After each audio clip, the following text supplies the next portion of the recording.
All right. You need to spend more money if you're going to have this on.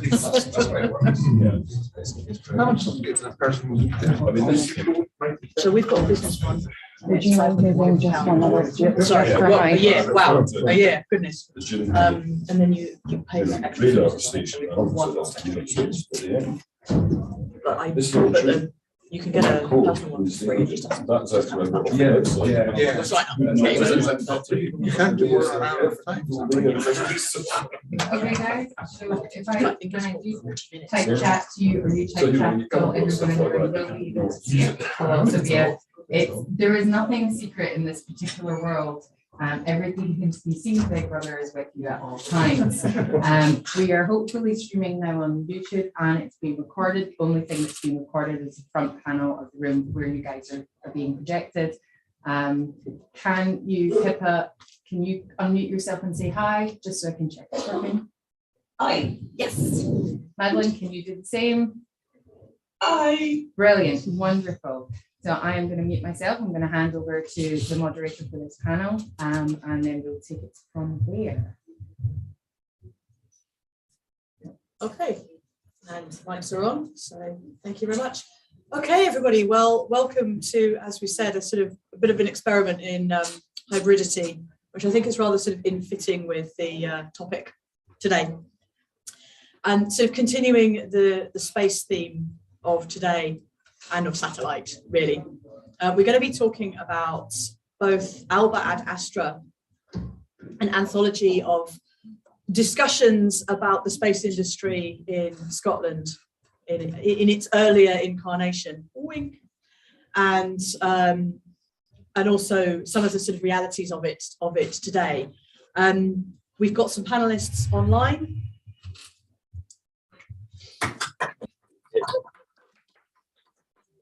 The sound going in. So we've got some panelists online and we've got some in person as well. So I'm just going to ask people to introduce themselves briefly. Sorry, there's a lot of feedback coming in next door. It's very distracting. My name is Professor Esther McCallum-Stewart, and I'm also the chair of WorldCon 2024 in Glasgow. And we're also doing this with Strange Horizons. Shoreline of Infinity. Shoreline of Infinity, my apologies. In collaboration with Shoreline of Infinity as well. But that's enough from me. I'll be moderating. Over to my guests. I think let's have the two online people introduce themselves first. So Madeline, would you like to go first? Hello, everybody. Thanks very much for having this event.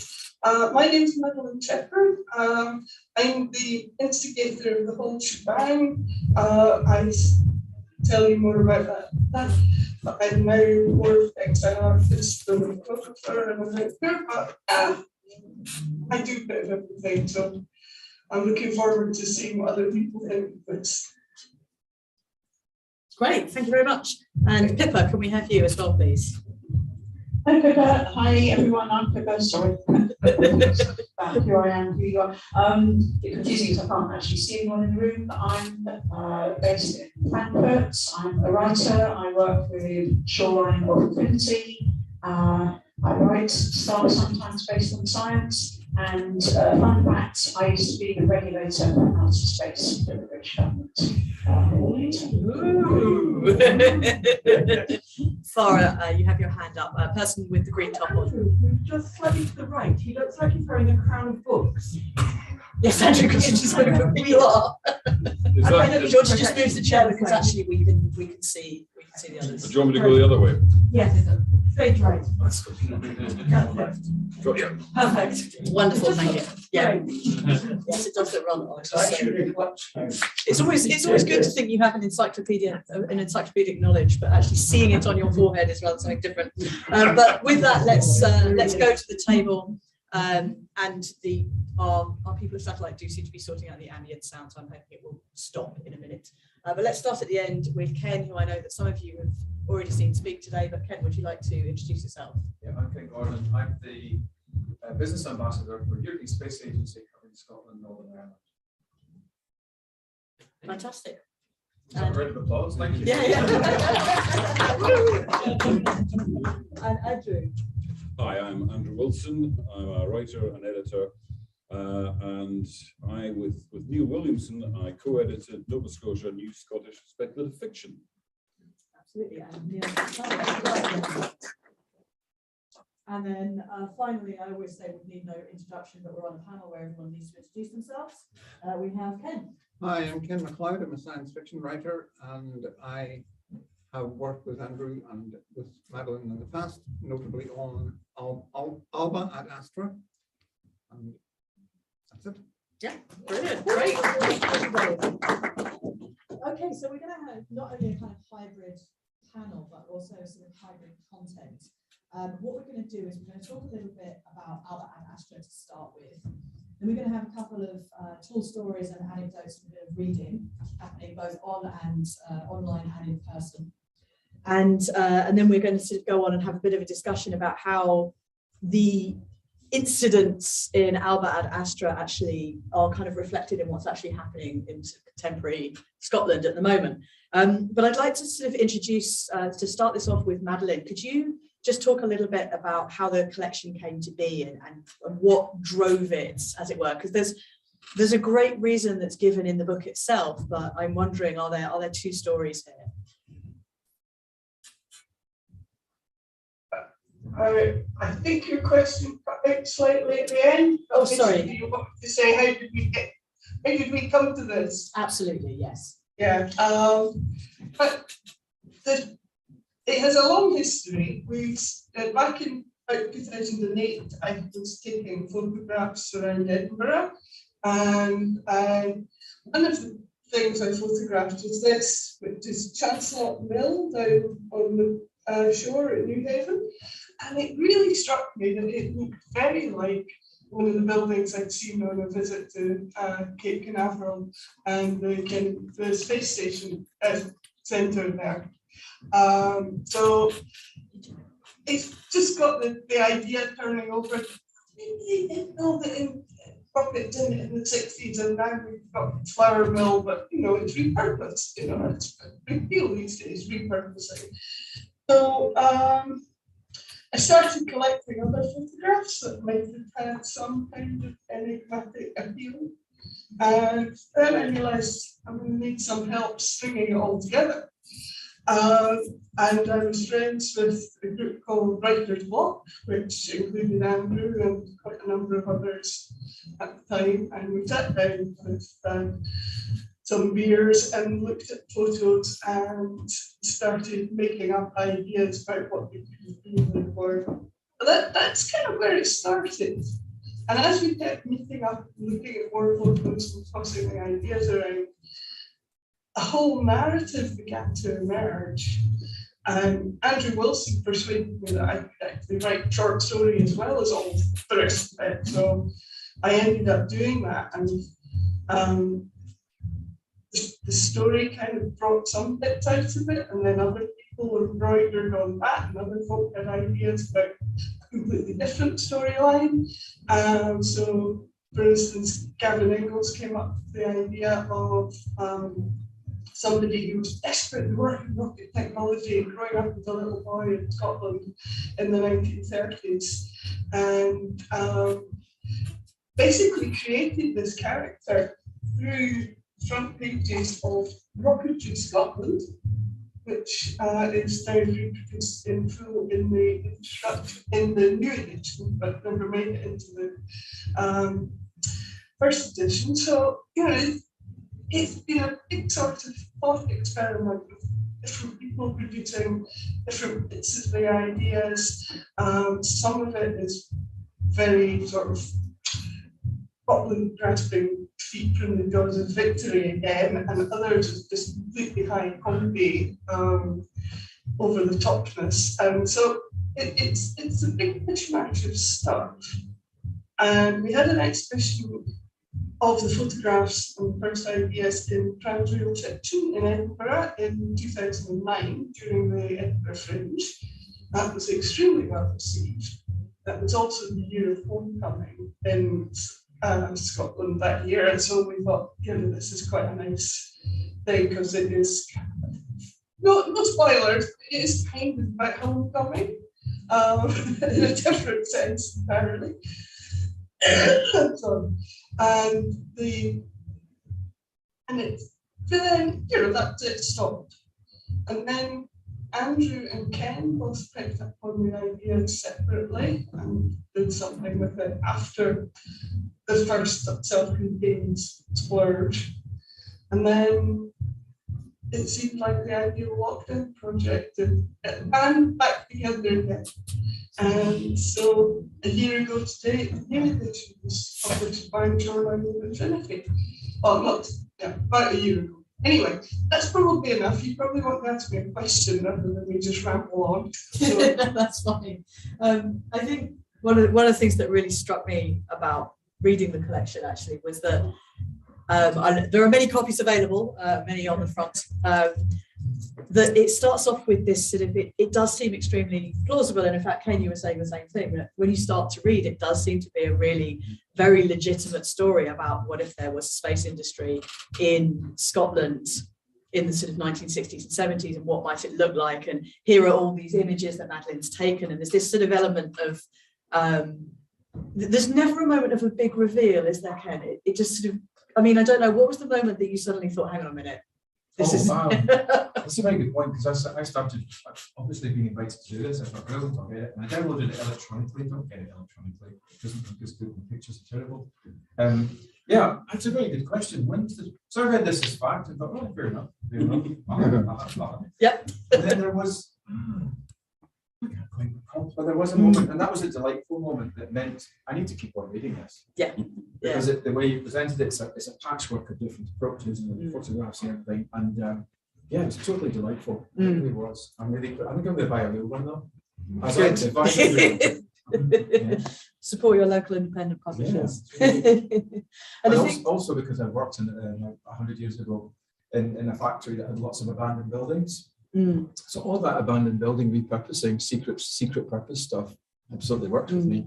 And I think you were saying earlier it was ICI explosives. I think that's really interesting, because that's very much the sort of building that Madeleine's incorporated into the images that are in the book. The sort of, there's a factory, but it's got an extra building, and what's in the extra building, da da da, and that's kind of wonderful. Yes, that's it. Could be a missile launcher. It could be a, you know, this looks very tall. I'm sure something was here before. So I think on that note, let's kind of go into our first reading, which is going to be Ken MacLeod's reading from the introduction, I think. Thank you. Yes. So in the early stages, where we are all still in the stages of not realizing that this is all in fact a wheeze. Yeah. Thanks, Esther. I noticed we are quite correctly calling it Alba ad Astra, because that is Latin, as we've recently been reminded by a former First Minister. The correct pronunciation in Scots or Gaelic is Alba. But I think in Latin we can get away with Alba. Okay, here's something from my foreword to the first edition. Decades ago, somewhere in the Kyles of Bute, I came across an enormous hole in the ground adjacent to rows of new but empty wooden huts. I was told that this was a government-built site for an oil reconstruction yard, but it turned out not to be necessary. It seemed a believable enough story at the time, and in a way it still does. Scotland, after all, is littered with the traces of grand projects that never came to fruition, from the Darien scheme through the remaining traces of Leverborough and the scrap metal of George Benny's railplane, to the local branch of the Royal Bank of Scotland.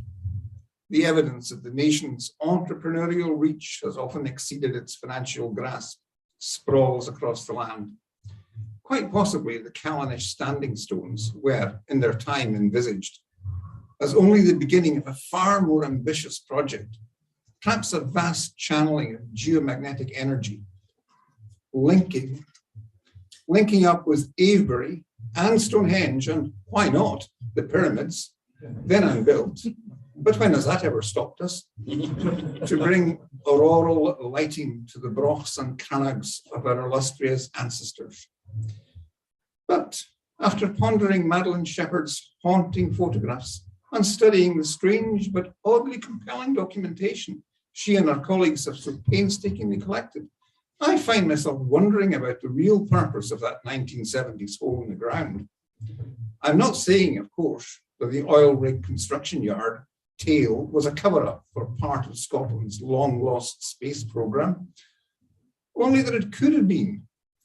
And in this obscurely ruled nation, whose map includes so many swathes that might as well be labelled "Here be dragons" or Area 51, what is going on in the mountains between Lochcarron and Kintail? Has anyone been there recently?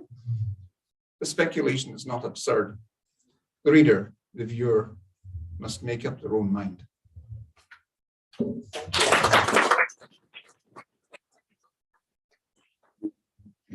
And I think there's, I love, yes, there's so much. Scotland's very empty in some places. I think this, again, really kind of calls on that. But I'm really interested in how you kind of brought the collection together. And Pippa, I was going to ask you this. We will also have a reading from Pippa, but I wanted to make sure that you're not being left behind here. How do you actually draw a collection like this together? Because you also wrote an introduction. And and I'm going to sort of ask the others about this as well. How did you weave all the different stories together? What sort of discussions did you have? And Pippa, I wonder if you can speak to that first. Sorry, I'm not hearing things very well. Were you asking me how you can draw a collection like this together? I was, yes. Based on the fact that I've also written another introduction to, so yes. Introduction to the introduction. Exactly so, yes. So to be honest, I'm not really responsible for this. I mean, Madeline is sort of the key mover behind all of this. I guess one of my roles was to work with Shoreline and Odyssey, Scotland's brightest and best science fiction magazine, for those who don't know. And I think it's a question of looking at it from different perspectives and having, I think one of the nice things about Alba and Astra is the fact that it has so many different voices and different takes on what this sort of alternate history might actually mean for different people. And some of these pieces play it fairly straight and others go off at sort of different tangents. So I think it's a matter of ensuring that you have variety in the writers and the pieces that they produce. And I think that's what Madeline has managed to do here. Fantastic. I can see our tech coordinator scurrying. So I think what I'm going to do, Pippa, is I'm going to ask, are you happy doing your reading now? So that we don't have a sort of interruption. And I will come back to you again, but that would be wonderful if you could do that for us. Yeah, I think that's a good idea. Okay, so I'm just going to read a little bit from my introduction to the whole piece. And so this is really written from the perspective of having worked in both the Scottish and British governments for on and off for 7 years as a civil servant. And I'm trying to imagine how the government might have responded in the past and is responding now to the idea of a Scottish spaceport, a Scottish space programme. So it was with that in mind that I wrote this introduction, which I'll now read. Recent Freedom of Information requests of civil service archives in Victoria Quay have finally unearthed copies of Alba and Astra. The delay to the initial request explained as being due to the pamphlets being filed under Sky, perhaps a deliberate sleight of hand, perhaps an error. With this and associated information, we can now assess the importance of his pamphlets on public policy. What is clear is that prior to the first publication of Alba and Astra in 2009, the Scottish space industry was only developing in a piecemeal and haphazard fashion. Although Clyde Space was founded in 2005 and has been growing steadily ever since, there seems little appetite for actual rocketry. Scotland's northern location makes it ideal for launching satellites into polar orbits. And yet, for many years, neither the Westminster or Holyrood governments appeared able or willing to devise a space launch programme that exploited this advantage. Now, for the first time, we can reveal paperwork indicating that officials did carefully study Alba and Astra as soon as it was published. A government paper on assessing the potential economic impacts of any future spaceport states. Prior to 2009, UK policy was perhaps overly focused on satellite capability rather than on the means to launch these satellites from within UK territory. After the demise of the Black Arrow program in 1971, subsequent governments diverted the limited funds at disposal away from the French-dominated Ariane launcher program, deeming it better value for money to simply buy a slot in the commercial launch. But the publication of the Alba and Astra documents has sparked a cascade of correspondence from voters around the country demanding to know why we are reliant on other, not always friendly, nation states, when in the past there were clearly attempts made at building indigenous rocket launching sites.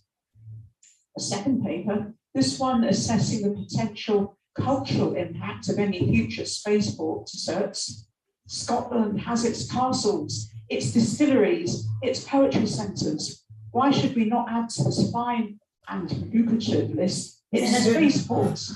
And finally, the recent paper examining the potential environmental impact wings.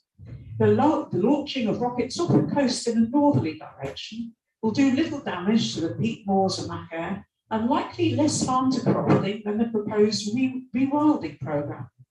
As Alba and Astra shows, previous rocket launching sites have managed to blend in with their environment and even be mistaken for other types of activity.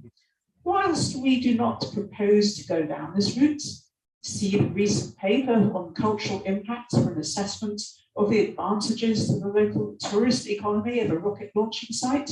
If future administrations wish to do so, Alba and Astra indicates it is entirely possible for a rocket production site to be disguised or misidentified as a cement factory. I think I'll stop talking there. Let's just give you a flavour of what I was doing in the introduction. Wonderful, thank you. Thank you very much.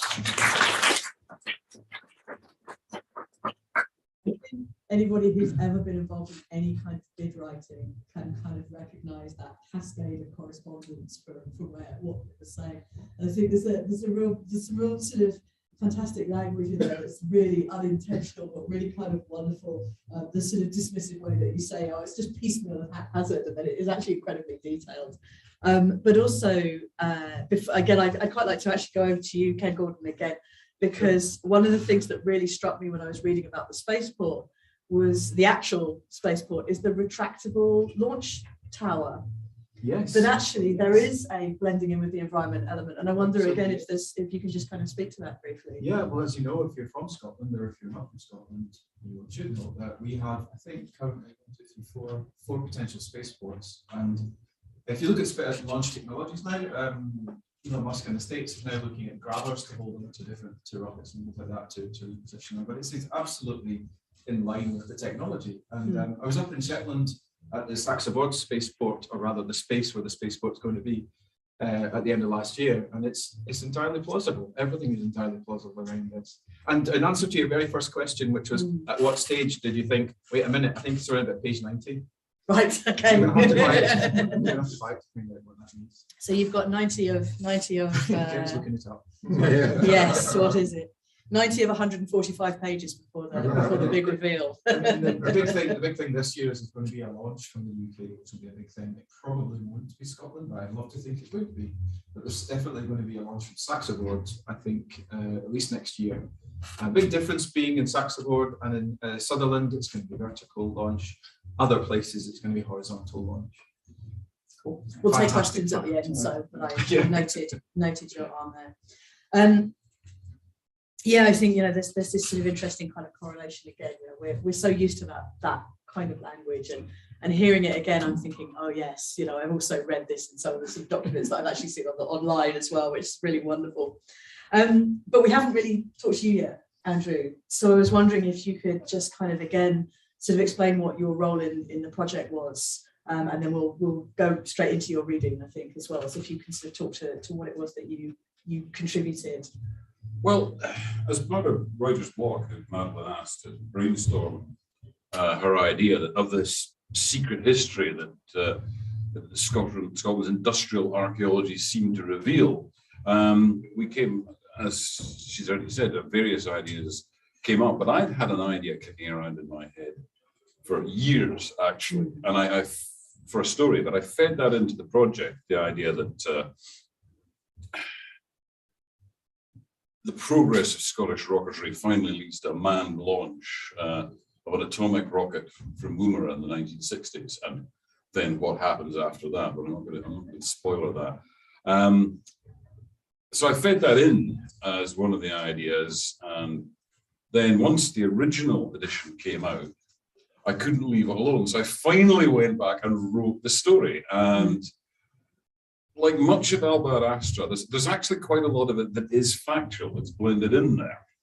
And in this case, my story was in the tradition of club stories, or Arthur C. Clarke's Famous from the Fountain, but of course it's set in a Scottish pub. And in fact, with their permission, Ken is a character in the story. The late great Ian Banks is a character in the story, and some of our other friends. And I'm the narrator. And we run into a rather sleekit retired civil servant who claims his name is Hugh Mann. And he gave an explanation of all this. And I've got a little extract to read here, which is Hugh's dialogue all strung together. So here we have the secret history. The Last Man in Space. In the district of Angus, you can still see the shell of Lord Strathbungo's improved skyrocket manufacturing. Nothing more than ruins now, but in its time, the place promised Scotland the stars, if not the world. His lordship was a polymath and entrepreneur who became an enthusiastic student of those pioneering rocket scientists of the 1920s, men whose names I can never remember how to pronounce. Strathbungo envisions a multitude of both commercial and experimental applications for rocketry, but he died, along with a number of his staff, in an accident involving concentrated nitric acid that occurred around the time of the Wall Street crash. His papers were left to the Scottish Rocketry Society, but were confiscated by the Crown, which is how I found out about this neglected fragment of history. The Scottish Rocketry Society was a ragtag group of amateur enthusiasts who, despite spending most of their time in one pub or another, performed some experimental trials in the Campsie Fells in the 1930s. They were inspired by Robert Goddard, of course, but I believe they were equally enthused by Wells and Verne, not to mention the garish American pulp magazines that arrived as ballast on transatlantic cargo vessels. Mind you, the drink might have had something to do with it too. These dedicated devotees put their limited resources to remarkable use. Several small projectiles were successfully fired from the concrete launch pad that they built high up in the hills. I even saw a few copies of their newsletter, Rocketry Scotland, which was published into the 1960s. The National Library of Scotland has an almost complete run. The outbreak of the Second World War saw the end of such attempts to emulate Goddard, of course, but many of those who gave up so much of their spare time and disposable income would find themselves called up to serve their country by working on the military applications of their hobby. During the war, the government devised a fallback strategy that was to be implemented if Operation Sea Lion, the Nazis' planned invasion of England, succeeded. A new front was to be established along the border with Scotland. The military's ultra-top secret missile programme, spearheaded by many conscripted Scottish rocketry enthusiasts, was intended to form the last line of defence, or attack, in such an extremity. Our men worked all over the country, particularly on the test range in Barra, and came up with the Z1 flying bomb, one long whiskey-fueled night. The buzzard, as they called it, was intended to be a primitive atomic missile. There was to be no warhead, since the explosion caused by the hydrogen-fueled rocket's impact with the intended target would be more than sufficient. Come now, as you should know, Fermi achieved nuclear fission as early as 1934, and he created a criticality with Szilard only 8 years later. I never suggested that the Scots invented any of this. Anyway, we can all be thankful that their work never reached completion, never mind saw use in anger. But this clandestine endeavour continued into the Cold War. While the Blue Streak was developed south of the border, the cream of the Caledonian Rocketeers concentrated on their own project, led by a young man named Fraser Ferguson. The English ballistic missile used liquid oxygen and kerosene as propellants, but it had at least twice the overall gross liftoff mass of the Scottish alternative. The project was a dead end, which explains its termination. On the other hand, as Ferguson said, we Scots knew that the way onwards and upwards must be nuclear. Well, to cut a long story short, and one that I've had to piece together over the years at that, our canny Scots developed a manned nuclear rocket at last. They obtained the fuel rods they needed from the Chapplecross Magnox nuclear power plant in Annan. Officially, the primary purpose of Chapplecross was to produce weapons-grade plutonium for the British nuclear weapons programme, while also generating power for the national grid. But it always had a third and wholly secret purpose. Ferguson obtained his test pilot, one Flight Lieutenant William McCracken, on an extended loan from the Royal Air Force, and the rest, well, it's not history.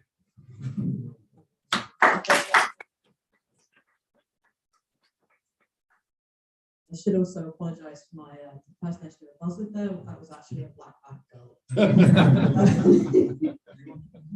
A little bit, yes. Yeah. Just move out of it. I think so. First of all, I think what Andrew didn't include there is the rogues around the table. But this is so far the dog, the shaggy dog in this story is sort of dragging itself along the ground. There is so much hair in it. I'm completely unsurprised to hear that Ian was one of them around the table, and marginally less surprised to hear that it was you, but not really. So, but Ken, you said you were going to you also had a sort of origin story of how you came to write one of your sort of section, and I wonder if you're, again, since this was a story that you were in as one of the participants, if you could sort of talk to this. Yes, very briefly, for the second edition, I was looking around for a story. I was asked to contribute a story, having contributed the introduction to the first edition. And I remembered that I had a story which was actually inspired by the first edition. So this is kind of an exercise in postmodernism, in that Alba ad Astra has a story in it inspired by Alba ad Astra, which actually mentions in the dialogue Alba ad Astra. And it came about because the wonderful Scottish Book Trust a few years ago had a scheme for writers' retreats in an extraordinary building on the Isle of Jura, which used to be the manager's house, and it's now used as a holiday home, what do you call it? Retreat. A retreat, yes. It's used as a writer's retreat as well as a commercial tourist place. And it is an extraordinary privilege to get a place there. And I should have dragged my entire family along because there's more than enough rooms for all of them. But in the end, Carol joined me for that. And all I had to do for this wonderful stay of a week was to write a story in my own genre connected with the Isle of Jura. And I wrote the story, and it remained for many years almost unnoticed on the Jura Distillery's website. So I thought I would retrieve it because I was very proud of this little story, and to accentuate the self-referential aspect of the whole thing. It's about me on the Isle of Jura, on that very retreat, trying to think of a story. And of course, I meet a mysterious stranger, a mysterious local in the bar, and he tells me a tall tale. And the tall tale is the narrator, me, is very suspicious of this tall tale. And as he walks around, he notices various little mysterious bits and pieces of technology, like a gigantic tanker truck that looks just like a rocket transport, and a mysterious warty plant, and a strange lashed together raft that was obviously the inspiration for all the details of this local raconteur's story, rather like, the end of The Usual Suspects, where you suddenly see all the things that have been the clues to the story. So that's how that came about. And you know, very grateful for having had the opportunity to rescue that story from its obscurity and bring it into the greater world of Alba ad Astra. Yeah, thank you. And I think, yeah, it's very, I've written Astraception there. Yes. Very much does feel like that. And I think, Madeline, as you were saying, you know, the sort of the lockdown element of it, that sort of circularity, and also the inclusion of the sort of fanzine as well, kind of really gives it a sort of new sense of life in there. Oh, yes, and we have transcripts of documents I found in the National Library about the proposed Scottish Expo 67 presentation that would have recreated all sorts of aspects of the Scottish space programme had it ever happened. And there's a whole lot of over-the-top nonsense in that. We've got transcripts of emails and ancient memos between civil servants, and yeah, it's of music as well. Not music that I think you could perform, but and this is a nice 1970s score for a 5.5-hour piece called Astral Sacrifice. And I urge you to go and look up the little piece in Alba ad Astra that tells you why that's there.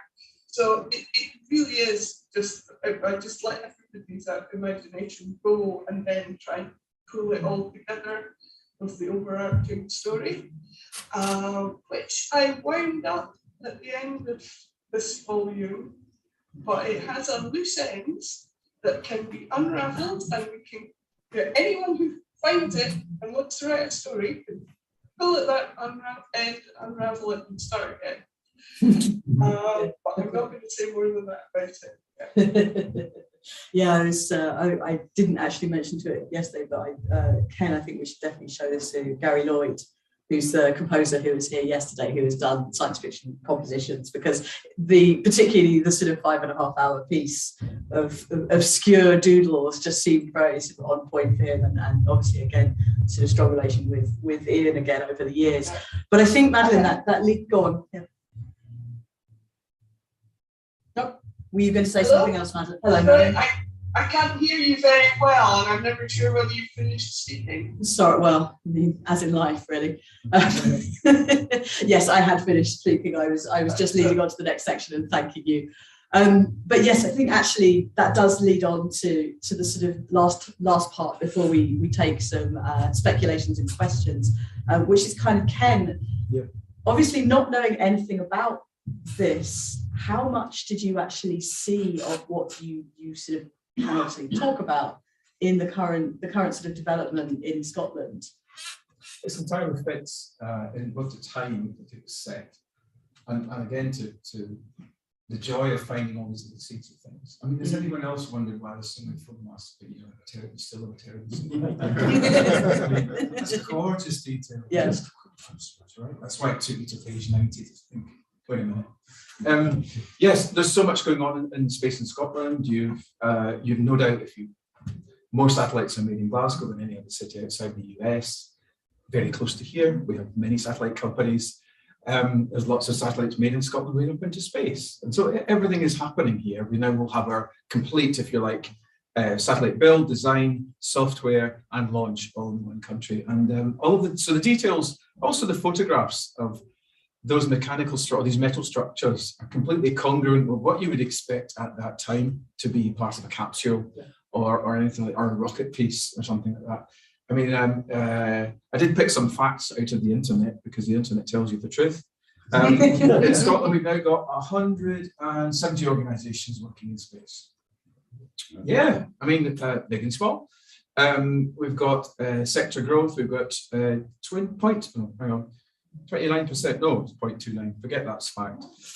We now have 8,440 people working in space. We have Scotland's potentially Shetland, potentially Sutherland, as the kind of the first launch points for vertical launch.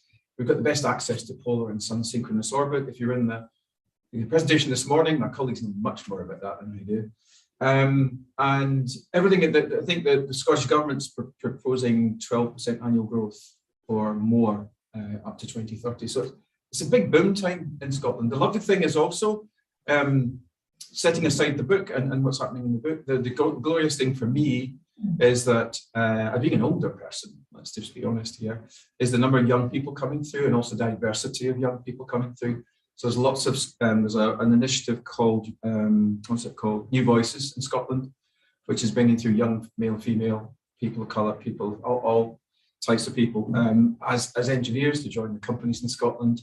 I mean, if you say there's a rocket company in Princess Street in Edinburgh, when you're doing your shopping and you're walking past whatever shops are left in Princess Street in Edinburgh, and there's a rocket company there called Skyrora, you know, and also to finish, and again, this is the latest kind of thing, Scotland's trying to lead the way in sustainable space. So we have eco-friendly rocket fuels, we have more imaginative and creative ways of dealing with debris and things like that. So I think this is just beautifully set in its time, and it's got that truth all the way through it. So Scotland there's a lot happening in space in Scotland. I used to use a phrase, there's a lot of space in Scotland.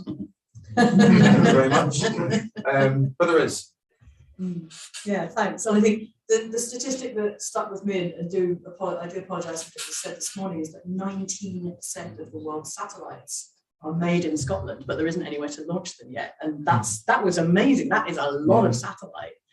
But I also thought it was very funny, and I apologise I wasn't able to make the panel this morning, that you used a fictional idea to discuss the sort of potential and sort of hoodwinked the audience into talking about sort of, you know, firing things into clouds and changing weather patterns. Yeah. And it's on the edge of plausibility. So even when I was looking at the things on the website, which are very kind of official, and the various different sites that there are, I was reading Alba and Astra at the same time, and I found myself sort of looking at both of them and thinking, gosh, they are almost sort of art projects of the same thing, but I know that there's truth here. So I think it's fascinating that we're kind of on the edge of belief. But yeah, you're right, there is a lot of space in Scotland. Okay, I think I'd like to take questions from people. We've got about 10 minutes left.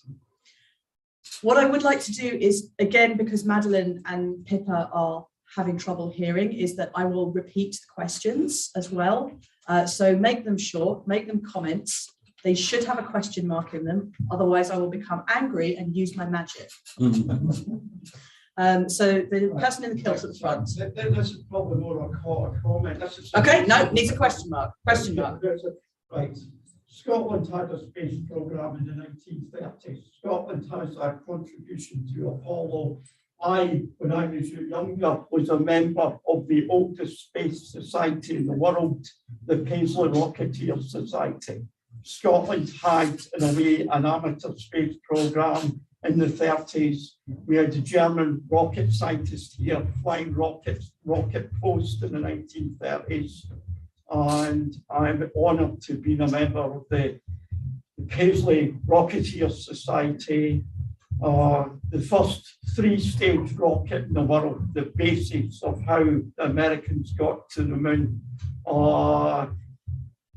I love the idea you've got all these buildings could be space buildings, because there was this reservoir thing in Paisley, I used to live in Paisley, and we used to look like a big flying saucer, and it was known as Britain's answer to the space programme.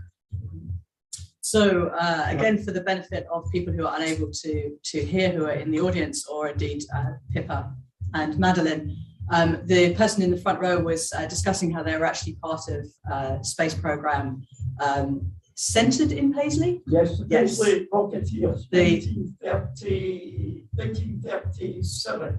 So the Paisley Rocketeers, 1937. I mean, again, any comments from either online or from you folk? Yeah, Andrew. Yeah, I was actually aware of that, and I saw they were the ones that built the concrete launch pad in the Campsie Fells, weren't they? No, there was another group. Was that the other group? No, there was another group in the 1920s, I believe. Well, I have seen that concrete launch pad for amateur rockets, and so that was an actual piece of fact that I inserted into the fiction. And I would say I mean, this was the 70s, I saw, Right. and there was other things like Bearsden. There was still the remnants, the Benny Rail That's plane right, were yeah, there. yeah.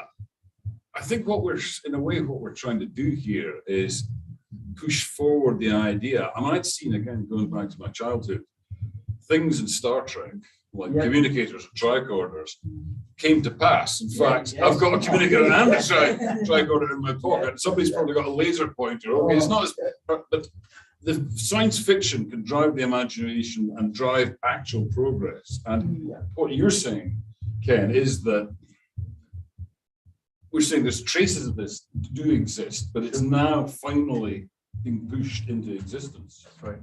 From dream to reality. Yeah, and as we were saying this morning, science fiction has inspired so many people to enter the space industry. Yes. There's a thing, if you want to catch up, called Space Bar. I think it's once a month now on a Thursday night, 7 p.m. It's free.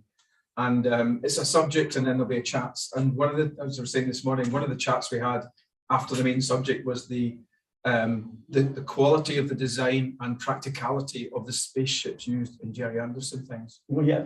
Space 1990. So there's a huge science fiction interest in that area, and it's inspired people to take up a job in the industry.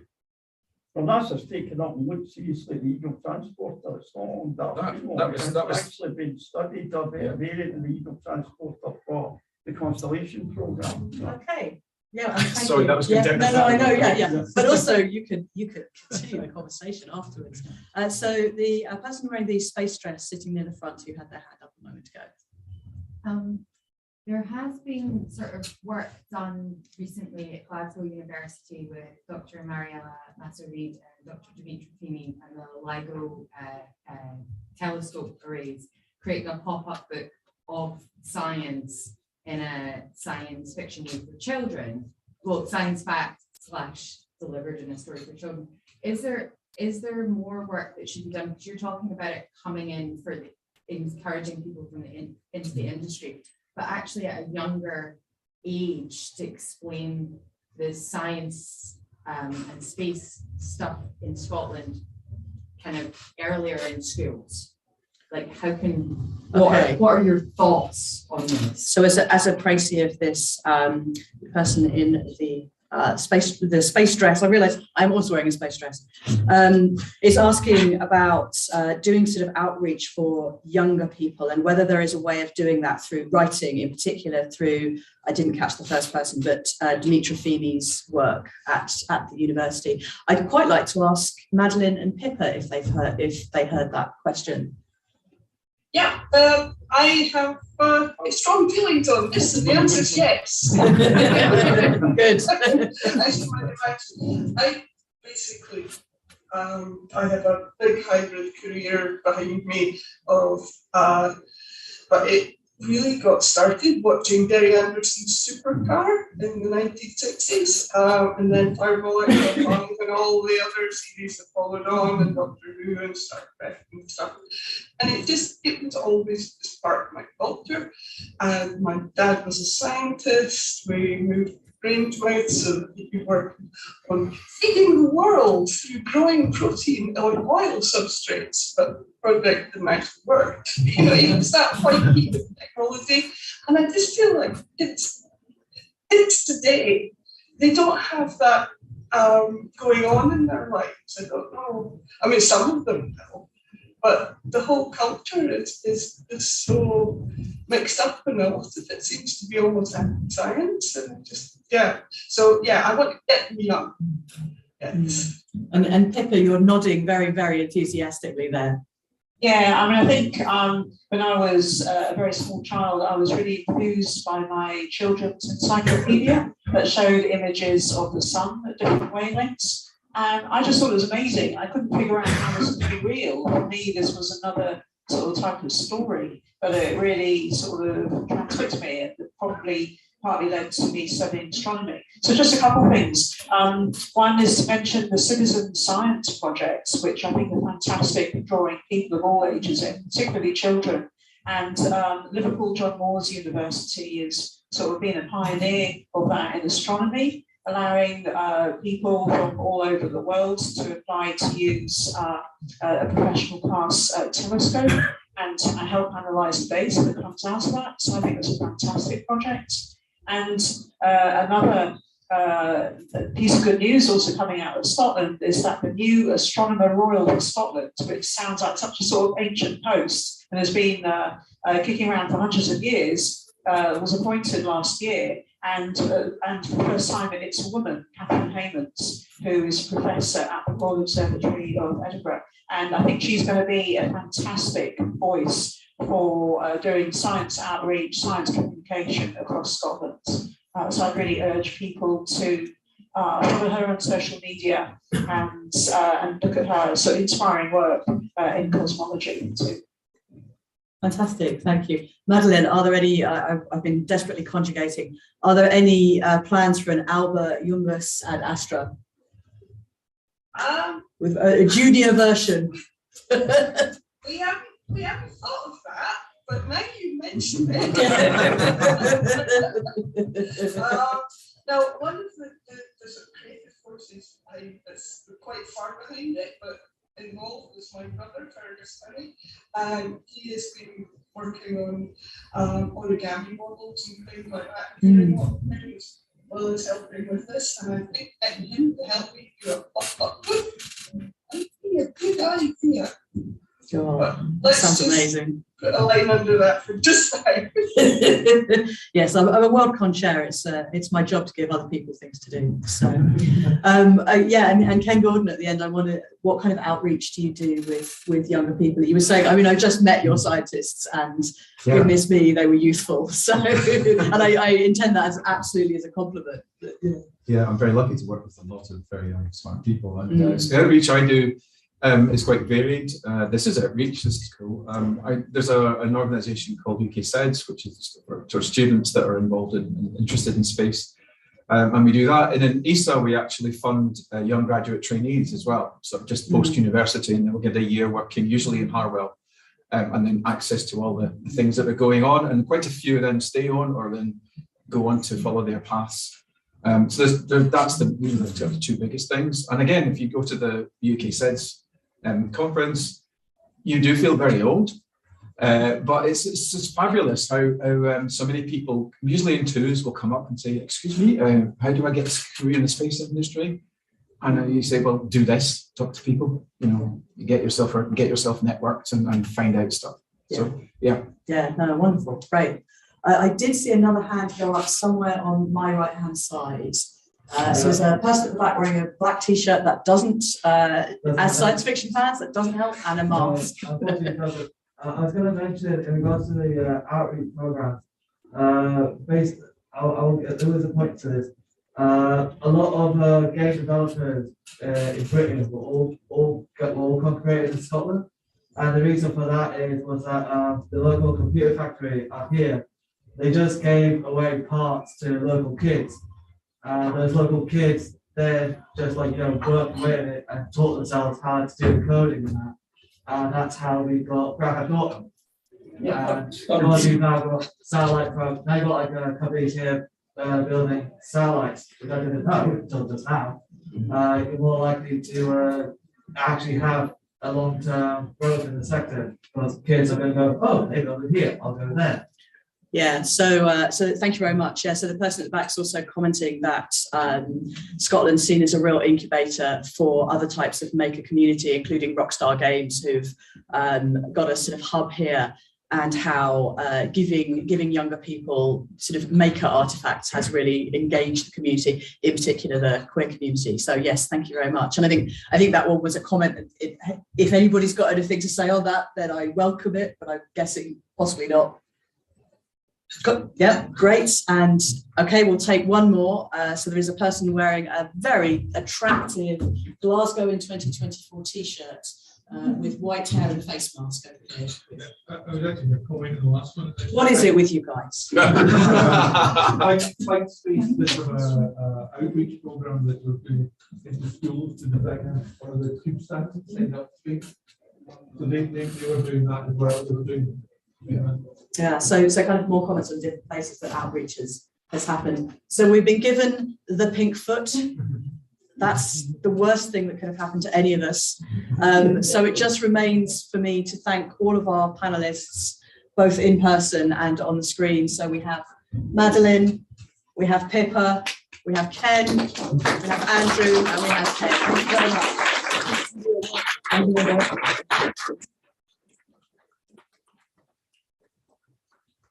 If you do want to buy copies of the book, there are lots.